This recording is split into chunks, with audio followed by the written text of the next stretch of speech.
Bodybuilding fans around the world, breaking news from the team at Primetime Muscle, and joined by two of the hosts of FemFlex Friday, also on Olympia TV, Terrick El Guindy, Camille Perriot, Wendy Fortino. Hello, everybody. Hello. We just finished the Arnold Classic, Bikini International. We finished the wheelchair, the men's physique, and we're bringing it all to you. We're so excited. And since we have the glory of you two IFBB pros, we're going to dive right in and start off with bikini. Wendy, let's start with you. What did you think about the placings? Well, I just want to remind everyone that I said not to count Laura Lee out, and here she is winning the show again 2 years in a row.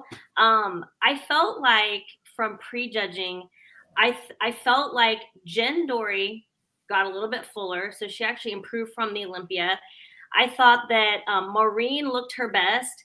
I thought Laura Lee took everything the judges told her and she canceled out the noise and she brought to the stage exactly what the judges were looking for. And honestly, I was so happy for her. I do have to say that with Jen Dory, I feel like she looked so good from the front and the back. But something about her posing, I don't know if you guys noticed, but she has her leg kind of like hyperextends when she holds it straight. And I almost wonder if she just, I know it sounds so minor, but if she just bent her knee just a little bit and she brought her hand a little bit higher on her hip, if it would help her proportions a little bit. But they're just, the three of them are so close. We have Olympia champions, Arnold champions, and we have like this trio of girls now that I think are going to be just battling it out now for years to come. So you've got Ashley Kaltwasser in fourth. It's a quadrio, or it's I don't You're know right. what great Italian word that would be, but you've got Ashley looming out there in fourth. You've got four of the best closest physiques. Camille, what would you see from fourth to first that made them stand out or fall or rise above? Well, Laura Lee, you guys can hear me okay, right? Yes. Oh, yeah. Okay. Laura Lee, she looked amazing. And when we did our prejudging predictions, which is always kind of a crapshoot, I said Laura Lee could come in and completely take the whole show. She was kind of keeping things hush-hush for what she was bringing to the show, and she came in full. When you saw her from the backside, her glutes were like 3D plus some. She looked incredible. Maureen looked amazing too, but Laura Lee really stood out with her glutes and the fullness. I think Laura Lee and Maureen, when I saw the backside of all four of them, like those two really stood out. It was interesting in the beginning for the prejudging because they started out with the four with Ashley and Laura Lee in the center, or I think Ashley and Jennifer Dory in the center, and Maureen and Laura Lee on the sides, and they switched them at the end. So it was kind of hard to see what Sandy was doing a little bit there. But Laura Lee looked amazing, and it's remarkable what she has done from the Olympia to now, to go from where she plays at the Olympia being a little bit too lean, a little bit too hard, and really filling out and really reclaiming that Miss International title. Yeah. I just want to say that I loved her. I loved her acceptance speech. Oh, absolutely. Terrick, as a judge, what did you see? So I have to agree with Camille Perriot. Laura Lee was not at her best at the Mr. Olympia. She was over conditioned. And when she came in over conditioned, she lost. Hold on 1 second. She lost her shape, right? One of the things about Laura Lee Chapados is that she is very voluptuous, right? She has the big glutes. She has the small waist. So she's full of curves. Coming into the Mr. Olympia, she made a mistake and she came over conditioned. And then she comes to the Arnold. And again, I repeat, she was soft. She had the curves. She was voluptuous, and that's when Laura Lee is at her best. Now, to go back to what Camille said, there is a factor here, which is Laura Lee spoke to Janet, and she goes, you know what? There's no pressure. Even though I'm the reigning Arnold champion, my result was so bad at the Olympia that I feel no pressure. And sometimes, Tim, that's when competitors perform the best. Mhm. Totally. Yeah, definitely. They're Definitely. the underdog. They have nothing to lose. It's like, Yeah. I'm just going to show up and I'm going to do my best. Yeah. Pressure's off. Exactly. Go ahead. Wendy, I was going to ask you actually. You talk about making the improvements and filling out. Is it easier, to come up, to fill in, to when you're making 9 or 10 weeks worth of changes? And is that a sweet spot for bikini to make those changes? I think it's the hardest for bikini because genetically some girls are able to dance this line of conditioning and fullness so well and so seamlessly, and that's what we talked about with Maureen. I think Maureen and Romina, we've talked about this before, where they are able to nail it. And a lot of people go, well, are they going for the soft look or are they going for the hard look?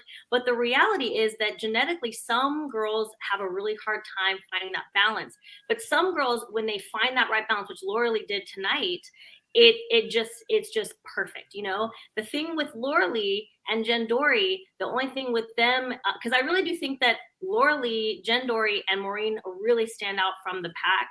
I think the three of them just really stand out to me. But Laura Lee and Jen, they struggle to find that balance. And Maureen, she seems like she is just genetically consistently has that fullness. So it's going to be interesting because Jen Dory and Laura Lee are a threat when they nail it, right?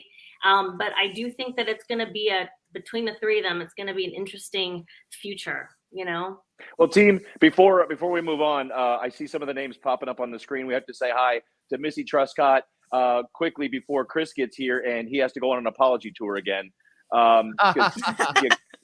Chris and Missy, and Natalia Coelho, of course, all the great pros that dial in. Ladies, were you a couple great debuts? Ivy Eskandar, Alicia Fachin. We always love seeing Romina Basualdo on stage. So great to see them, and they really brought great packages. Just that juggernaut at the top is so hard to come by. Yeah. I think I'm going to say Romina. I think Romina came in a little bit too, she had a lot of quad separation. I think if she was a little bit full in her legs, she might have been a little bit more of a comparison with those top competitors. But at that level, there's such a fine line that you got to balance. And the top girls, they really did nail it. Yeah. Well, did you watch Men's Physique? Oh, yeah. Yes. So, Terrick, we'll start with you on this one, and we'll circle back to Camille and Wendy. What are your thoughts, top five? It looked like from prejudge, Aaron Banks was the gold standard, and they just filled in around him. And of course, you'll speak to this, and probably in Portuguese, the Brazilian straight crushed it. Yes. So, there's I have a special care for the Brazilian competitors because I had a chance in 2017 and 2018 to go to Brazil and plan the first NPC show in 2018. And what I saw was such great talent that they were basically hidden from the IFBB Pro League. Tim, some of these competitors, and I'm talking about Isa Piscini, Ramon, Diogo Montenegro, they were all hidden in Brazil. They were forbidden to compete outside. So to see Brazilians being able to come, and compete at the Olympia, compete at the Arnold, it brings me a sense of happiness that we've been able to help them achieve their full potential. You got to see guys like Diogo Montenegro and Vitor Chaves, Kaique Montenegro. People don't know, but Edivan Palmeira, who finished in 6th, he is a young man that does not possess a lot. There was a rain in Brazil, and it basically took down his house. His house was not made out of concrete, It took down his entire house, and he had to work out with concrete, squares so he could win his first pro card. So there's some amazing stories in Brazil from Ramon, from Isa Piscini. When she won the Olympia, she was able to buy her mother a home. So, they're doing so well. A lot of people come up to us and they say, man, thank you so much. You guys have done so much for the sport in Brazil. And my response is, all the Brazilians, they were already there. They just needed a visa to come to America, and show the world how good they are. So you're right, Tim. They're great competitors, and they're going to be battling it out for a long time. Okay, now I feel like a baby. Wendy and Camille, you'll appreciate this. I've gone home when my AirPods are dead. You know, it's not a matter of having your house washed away. I go, nah, this one's not working. I must have been on the phone. I got to go home. Forget it. I know. We got to put it in perspective, right? Team, we have our other correspondent, Chris Cormier, the real deal. Chris, you ran over again. Good job, man. Real good, real fast this time. He's busy. Well, ladies, we're gonna ask you this. We covered. We know how it really planned out for men's physique. Congratulations to Aaron Banks again for being the gold standard. You know, it's up to him again to bring the same package. All the guys brought incredible conditioning from 1st to 10th. A couple of those guys a little too big. Fouad, great job on the broadcast. And a couple of guys he's saying should move to 212 because physique has a look. But Chris, we're going to start off with some of the extras from tonight. We had the amazing tribute to Jim Lorimer, Cedric McMillan, one of my absolute favorites. The Lifetime Achievement Award going to your friend Flex Wheeler. How nice a moment was that? Still tearing up about that. Oh man, it was awesome. I know his story all too well. Myself and Flex and Rico, we were like the three amigos for so many years. You know, as amateurs, working in the nightclub at night, training in the day, sometimes playing video games after we worked all night at the Roxbury, and then going straight to the gym after that because we didn't want to miss a workout. And then, the struggles from, buying his lunch for him when he didn't have the money, taking turns doing that. The whole struggle and watching everything play out, being at his bedside so many nights or so many days when he went through his trials and tribulations. All these things I was thinking about the whole time when he was up there and had his sons with him. His father was in the audience, sisters and family and everything. It's just, I don't know. I teared up a little bit just because I know his struggle and I know the triumphs and I know all the wins. I know how happy he was to receive such an honor from Arnold Classic and Arnold Schwarzenegger himself. And Camille, Wendy mentioned it a minute ago, but you could feel it on the broadcast, but how special was that moment to be there live? I wasn't there live. Oh, so only Wendy, you're the only one there? Or I'm not here. I'm in my house. I know you Chris think I feel like I'm there. Chris is our lone We correspondent. feel like we're live live, but we're not. we so feel it. And made it back quick in a hurry to get on with you guys. I see Chris, people on the lives talking shit, Chris, saying, the reason Chris partying. No, Chris is grinding, baby. Chris is grinding. That's what I do. I grind. I grind. I saw you. I see you, Dave. I see you. I see you in the gym, though, Dave. So I think the speed that Chris Cormier displayed by going back to his hotel room was clearly something he learned from his partying years. Because once the show was over, he was Learn the first from your one big on ass mouth. That's what I did. Because I want to hear your big dumb mouth. I want to emphasize that Aaron Banks is dominant. He poses well. He's confident. He's got everything. My only feedback to Aaron Banks would be contain any shoulder development, especially from the back. When he's hitting that back pose, the shoulder is being a little bit accentuated too much. It needs to contain that. Diogo Montenegro, fantastic, great conditioning, great V-taper. Could use a little bit more upper chest. And the abs too. Well, you got to increase that ab development. He doesn't. But he can make it better. He can make it better. Can I just finish before I eliminate you from the live? So, ladies, we have to deal with this. Put him back. Diogo Montenegro. Diogo Montenegro. What's he call me? Diogo Montenegro genetically doesn't have great abs, so he's never gonna beat Aaron Banks on that pose. But I think if he has more upper chest, I think he'll be better. Oh man, ladies, while you guys are eating hot chips, I Little have to prime between time. these two. Little These prime two from time. going at each other. Little prime time. So you mentioned you mentioned posing, and let's circle back. Let's touch on how special it was. Harold King Kong Kelly winning his 6th Arnold title. Congratulations to him, ladies. What'd you think of the wheelchair? Yeah, that was awesome. I thought just bringing him out there and letting him do a pose. I was so blown away by his back. I thought, people can't create a back like that when they, are able to train with legs, much less this amazing bodybuilder who is, and I learned a little bit about how depending on where the injury happened, they can have like more or less development. So I'm not quite sure exactly the details of his injury, but he is like perfectly developed from the waist up. His back, the width, the shoulders, the arms, everything. And I love that they brought him back out for the tribute, because I actually wasn't able to see him for prejudging. So I love that I got to see him on my big screen here in my house. Even though Terrick always doubted his abilities, I knew he was the ultimate champion.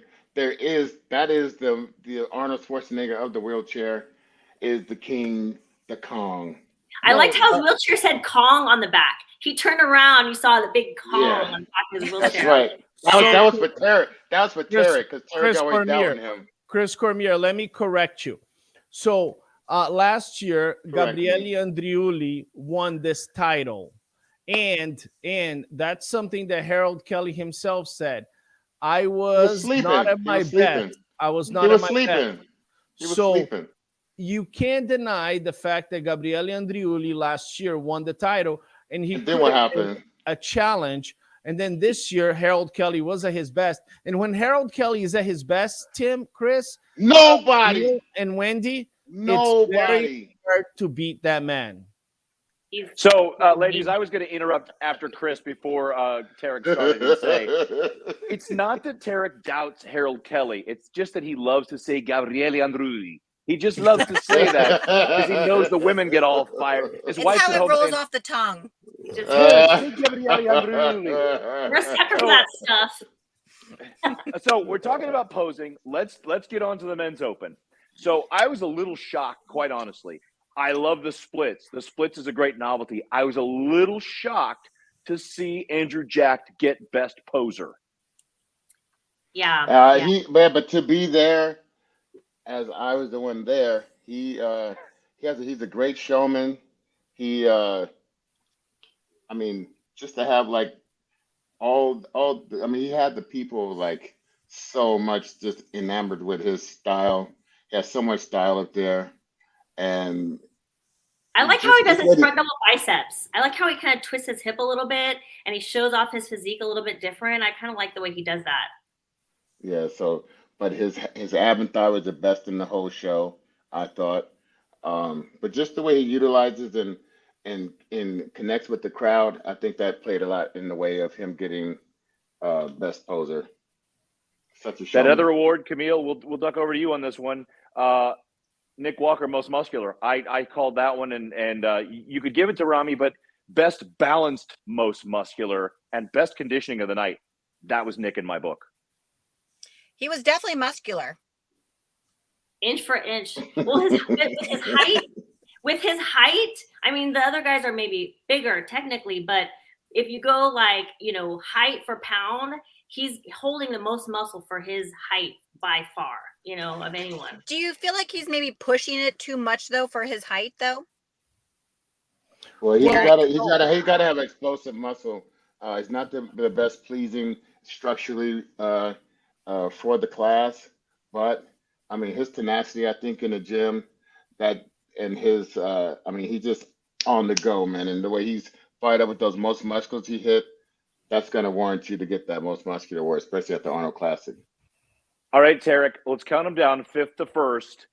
Sean Clarita.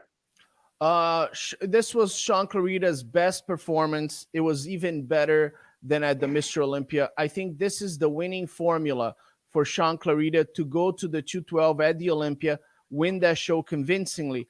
And Tim, I believe that Sean Clarita has the potential to win open shows with this package that he brought. Maybe not the Arnold, not the Olympia, but if he goes into an open show, he has the potential to win. Big Ramy.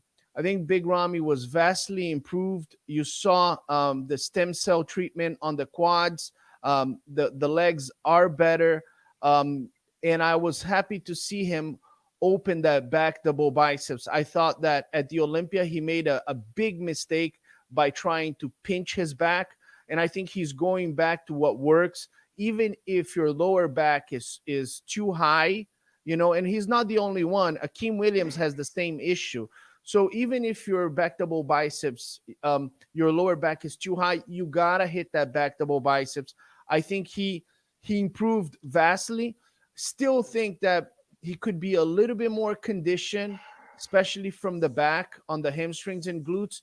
And I think it's crazy to say this, but I think the legs are overpowering the entire physique, and maybe he needs to balance it out a little bit. Andrew Jacked, third place. Everybody said, Andrew, you need to be more conditioned. You need to be more conditioned. And he did. I give a lot of credit to Chris Aceto and Psycho Lewis. This was the best Andrew Jacked we have ever seen. He was more conditioned. But I think at prejudging, he lost a little bit of fullness on the chest and on the shoulders. He got better on the finals. He brought a little bit more fullness, but it wasn't enough to challenge guys that are bigger than him, and I would say thicker and denser than him, such as Samson Dauda and Nick Walker. Here we go. Why did Samson Dauda beat Nick Walker? And I thought last night that Samson Dauda was leading, and I thought that Samson Dauda actually was even better tonight.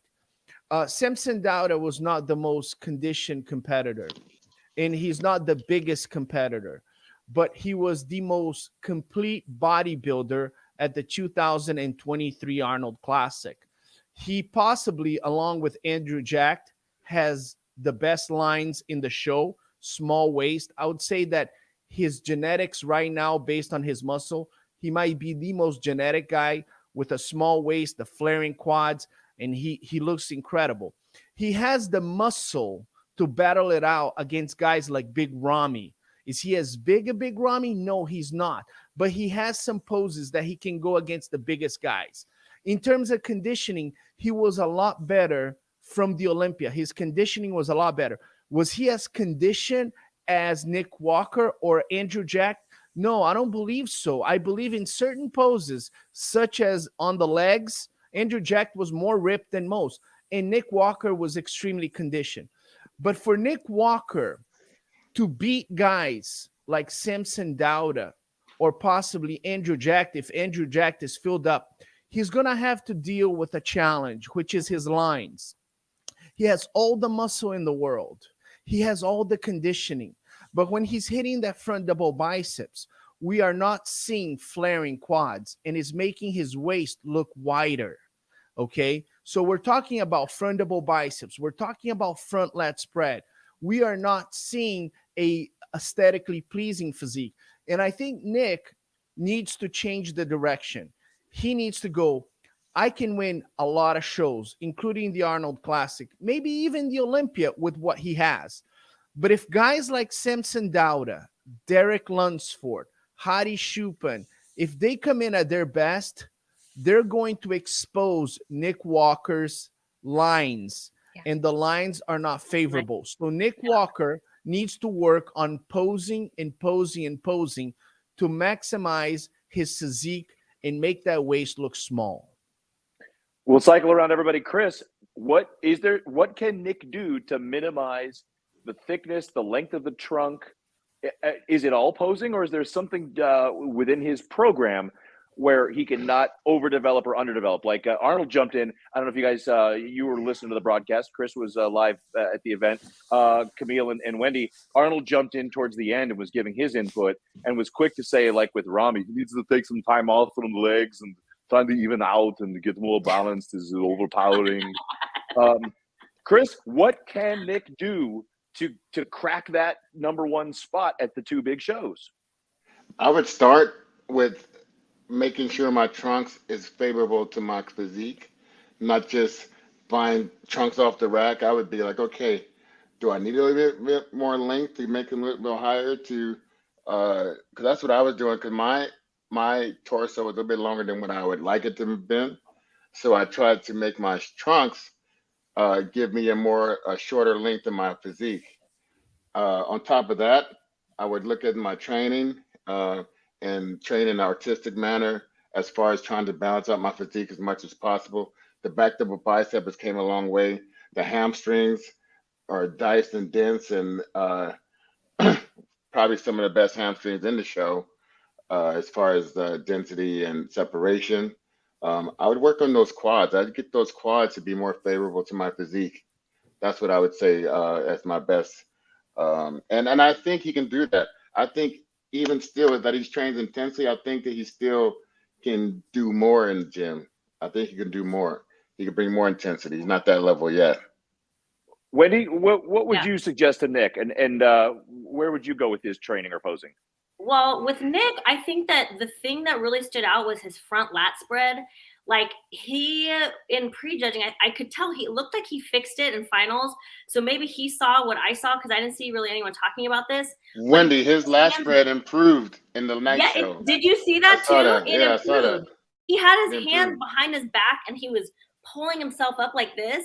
And he looked he just didn't have any symmetry in the middle of his body. And it was really being exposed with Samson and Andrew Jack to have amazing X-frame shapes. And then I did notice, because everyone was posting that photo, nobody's really mentioning that. But then in finals, he came back, he pulled his hands forward more, he opened his lats more. And I think that actually he might have bumped up from prejudging, because in prejudging, it sort of looked like he might have been third or fourth.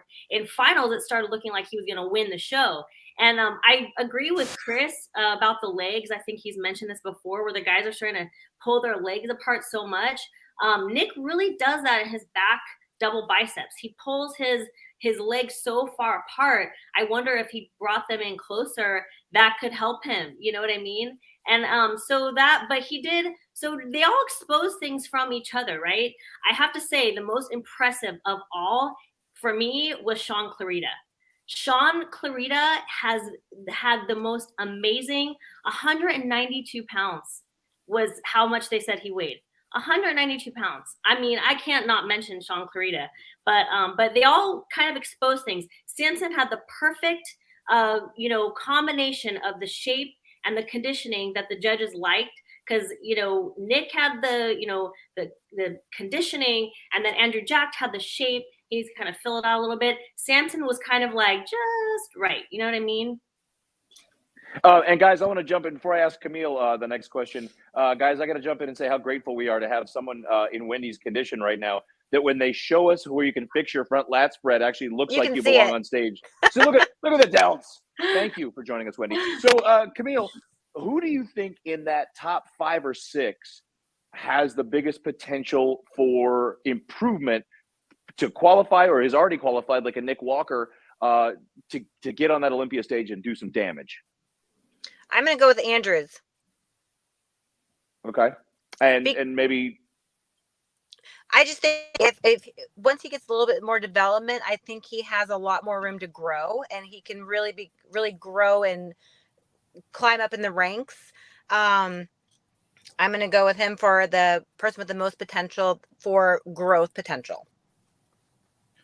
I would have to agree with Camille. I think Andrew Jack, if he had a little bit more fullness on his chest, which, it's hard to say because we told him to get more conditioned, but he needs to kind of find that fine line of being conditioned and still having the fullness, and a little bit more on the quads. He's got these great striated quads, so his waist could look small. So I just want to share with you guys here. oh, beautiful. Yeah.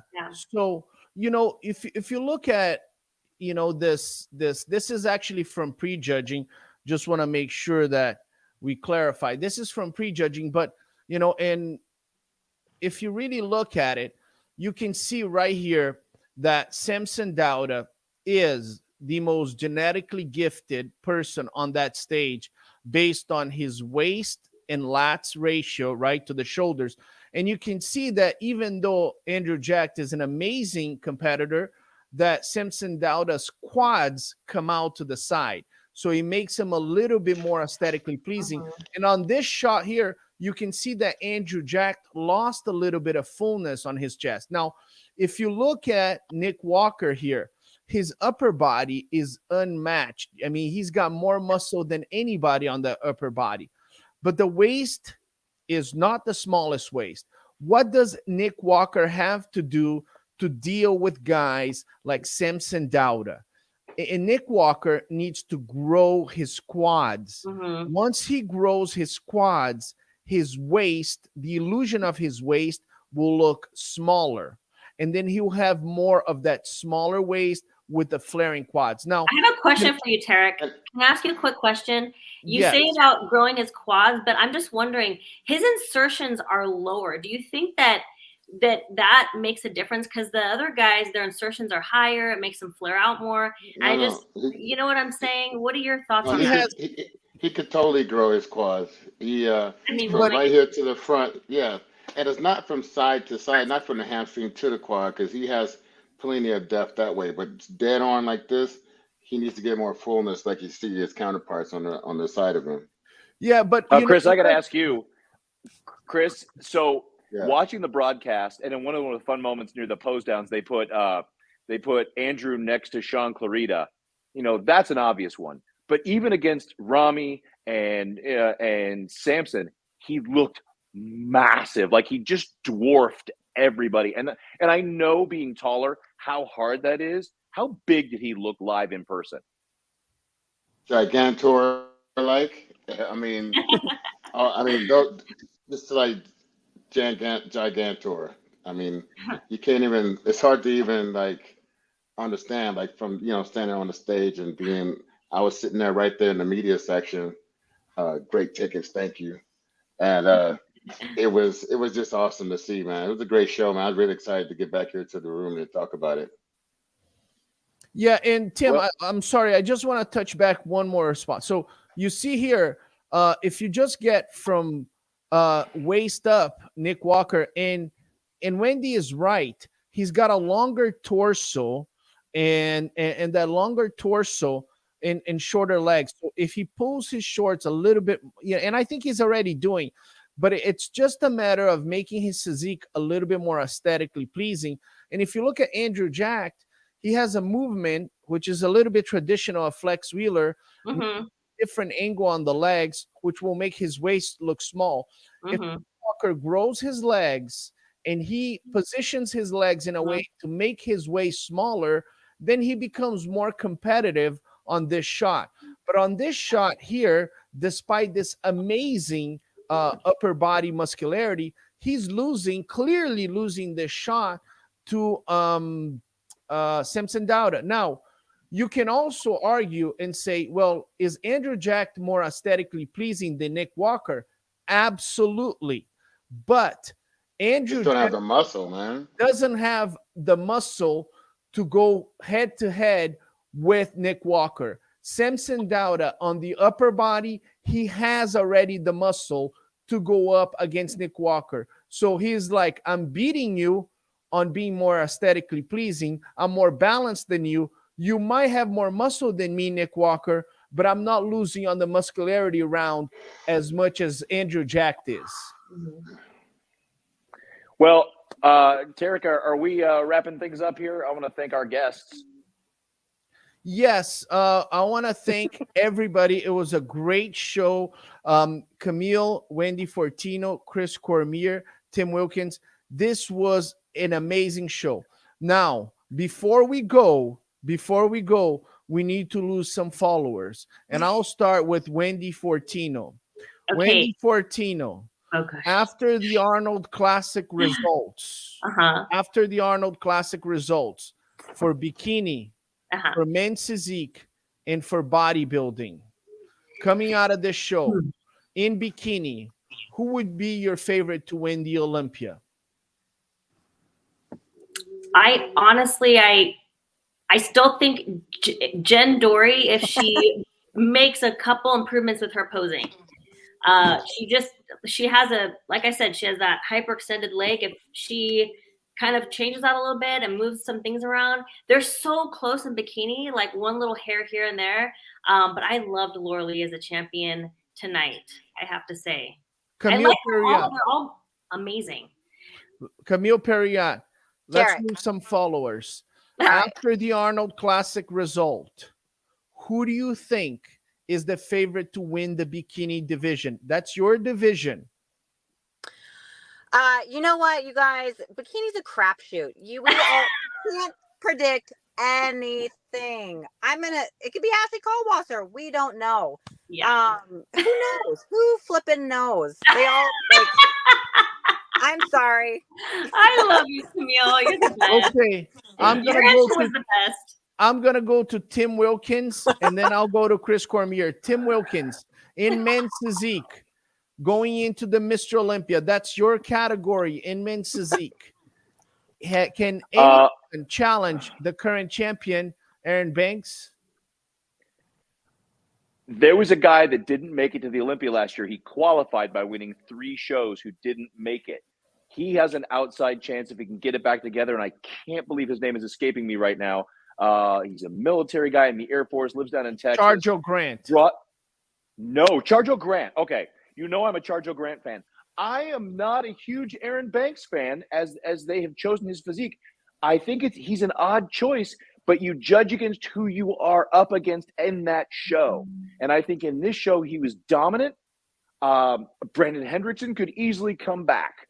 You've got the guys that have been there fighting it out. I think he could make it, and I think there's a couple other guys from last year that if they get up against him in their prime conditioning, Aaron Banks is ripe for the taking. And I'm going to say it. And guys have said, Aaron likes to talk trash about everybody else's shoulders. He's missing some upper chest. His back is stunning. His width, his conditioning, his low insertions, all stunning. There's something in the upper chest. There's something in there that's a missing part that is a chink in his armor. Very nice. Chris Cormier, if Samson Dauda shows up with this physique at the Mr. Olympia in 2023, and we see Hadi Chupin and Derek Lunsford, one on either side of Samson Dauda, does he beat any of them? Samson put the world on notice today because this is the best look he ever given on stage. He has the hamstring development and separation and hardness. You don't have to have the crazy feather lines in the glutes. You don't have to even be the most ripped on stage. He's the most aesthetically pleasing bodybuilder. Real deal. .20 Samson Dauda. So the Nigerians are coming. So Chris, just so we're clear, can he beat Derek Lunsford at the Olympia? Sure he could. Can he beat Hadi Chupin at the Olympia? Sure he could. If he's harder, sure he could. He's So you're saying He's more pleasing to the eye. You're saying Samson Dauda can win. I said he put the world on notice today, bro. So you're We put it on a post-it note, I Chris. just want to get on record.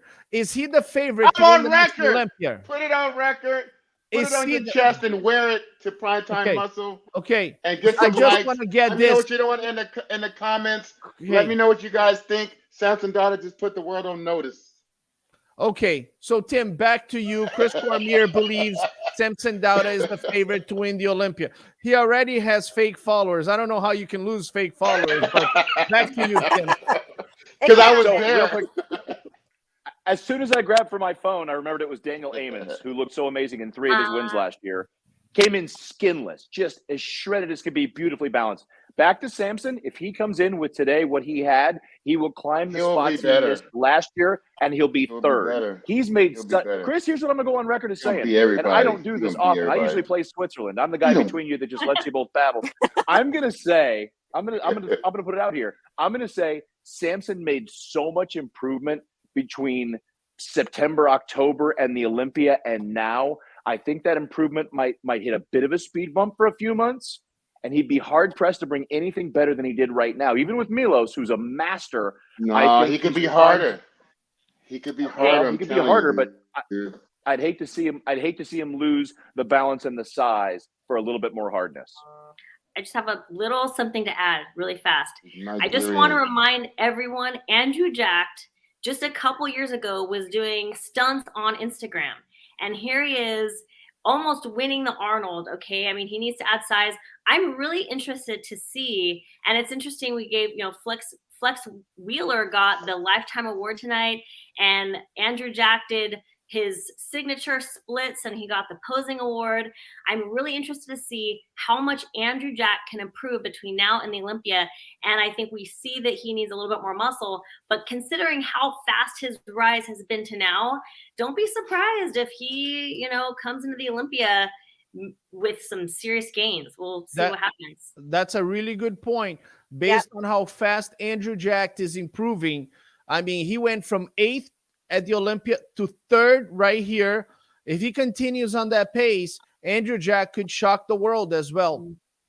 He's going to be better, and he will be somebody to deal with because he is coming for the IFBB. Congrats to the team at the Arnold Classic. Great couple of days of shows. The judges, all the competitors who brought their best. Wendy Fortino and Camille Perriot, thank you both. Thank you. Our correspondent at the scene, Chris Cormier, the one and only Terrick El Guindy up top. And hey, That's guys, right. We mentioned Flex Wheeler was a special honoree today. Big shout out to Flex Lewis, Flex Lewis, the new U.S. citizen. Big crispy salute to you, Flex Lewis, and for the team at Primetime, Primetime Muscle. Breaking news from the Arnold Classic. Thanks for joining us. We'll see you. Be sure to like, subscribe to FenFlex Friday and Primetime Muscle. We'll see you soon. Ladies and gentlemen.